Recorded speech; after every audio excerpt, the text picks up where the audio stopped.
So last night, President Trump went ahead and said on a public press conference that he directed Steven Mnuchin to go ahead and send stimulus checks out to the people. Not only did he say this over a press conference, but he did go over this through his tweets that he put on Twitter as well. So what we're going to do in this video is break down exactly what President Trump said in his press conference and in his tweets. We're going to talk most importantly about whether or not exactly what he said has any weight to it. So before we get into this breakdown, I just want to say thank you all so much for tuning by another video. I really appreciate all the support. If you guys do appreciate videos like this, don't forget to drop a like down below. Let's see if we can hit 10,000 likes on this video. That would be absolutely insane. But thank you all so much for tuning by. Hope you guys are all having a good weekend, and let's just get straight into this breakdown. So just in case anyone has not seen the press conference, here's the clip from yesterday. Quickly, I've directed the Secretary of the Treasury to get ready and send direct payments, $3,400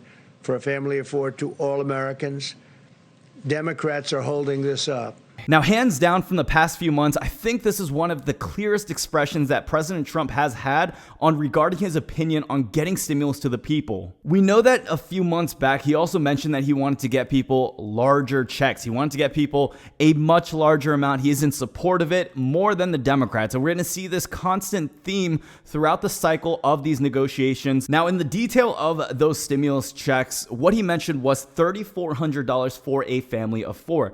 This is relating straight over to the CARES Act. And there's a couple issues with this, but let's start with the details of this and then get into what those issues entail. If we're talking about $3,400 for a family of four, the easiest way to break this down is the similar characteristics that we've seen with the previous stimulus checks. This is $1,200 per individual filer or $2,400 for married couples. Now, $3,400 minus $2,400 is still $1,000. Pretty easy right there. $500 per dependent or those two kids. So if we look at President Trump's tweet regarding the stimulus checks, he says that all Americans would receive this. Now, we've seen in the past with the CARES Act, that first round of stimulus was actually capped at about $75,000. This means if you make anything more than six figures a year, you're going to start to get waived out of those stimulus check payments. It doesn't mean you're going to get completely cut off, but they're going to actually start waiving it out so you don't get the full amount. In the beginning of the tweet, President Trump also started this off saying he has directed Steven Mnuchin. Now, if you guys have been keeping up with the news at all, you know that Steven Mnuchin has not been the best in terms of getting actual action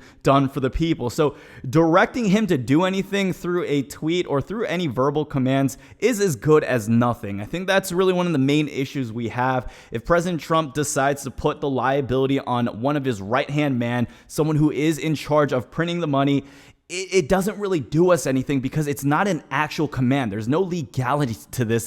There's nothing really being held to this. So for this situation, let's think about it like this. Our boy Steve is waking up from a short little nap and he sees his Twitter blowing up. And one of the highlights he gets is a tweet from Donald Trump. And it says, "I have directed Steven Mnuchin."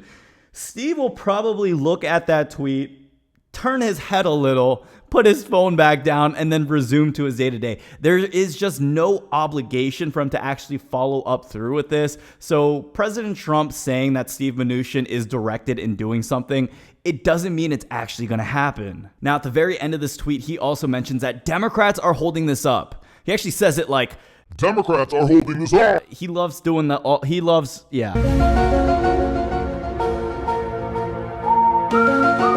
By ending a tweet like this, we know that President Trump is really putting the liability off of the White House and the Republicans that we've seen him consistently do in the past. Now, Democrats and Republicans have been at this head-to-head battle.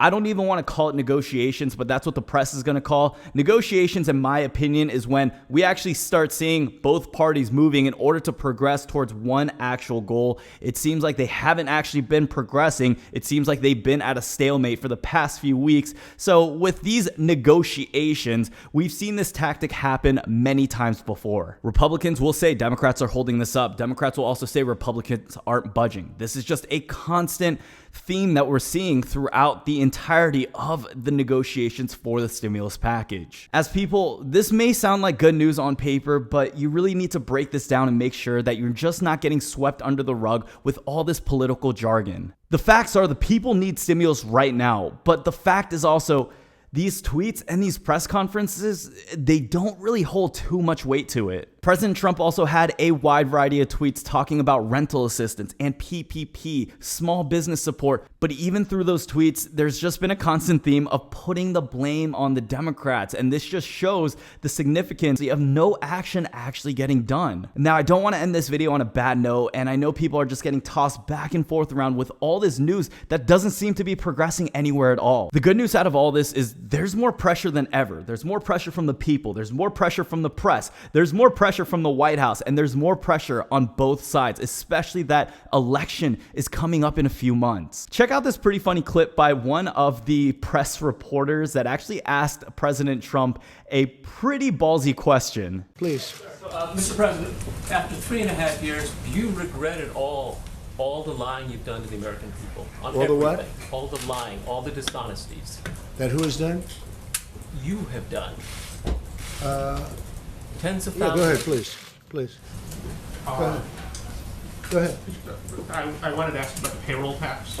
Now, although this may be comedic relief from one party, I still find some type of value from this, and this is the idea that everyone is just getting fed up, and fed up is leading to additional pressure that we need in order to get legislation passed. Employment numbers are still nowhere near pre-pandemic levels, and no matter what the job reports show, we are still much lower than we should actually be. So here's the silver lining out of all of this. Even if the politicians don't care about the people, which I personally question quite a lot during the entirety of just talking about stimulus, we know that they care most about getting reelected. What is one of the best ways to get the majority favoritism from the people?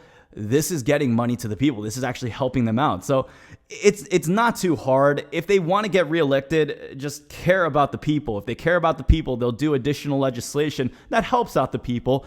Very easy cycle. But when we see that there really isn't that much care, and when I say there isn't much care because they aren't doing much to help out the people, they're just sitting on the top of their mansions, focusing on what the debt levels may be and not really taking into consideration through viable action, we realize, look, if you guys just want to get reelected, simply just get money to the people, right? Now more than ever, with President Trump stating this very vocally and through his social media, I feel like with the pressure that is built up, this is a higher chance, more than ever than we've had in the past, of actually seeing stimulus checks for the people. So guys, I think stimulus check content is going to slow down in the next few weeks, especially while everyone is going back on vacation. I may not just do as frequent uploads as I've been doing. I think I'm going to revert back to some of my older content before pre-pandemic YouTube was happening. So if you guys have any suggestions on personal finance videos or on credit card videos, I plan on making those and reintroducing that to my channel during this break that we have. Like always, thank you guys so much again for watching this video. You guys have been incredible with the support. Don't forget to drop a like if you did enjoy this. And like always, thank you guys so much again. Have a blessed day, and hopefully I will see you guys in the next one. Peace out.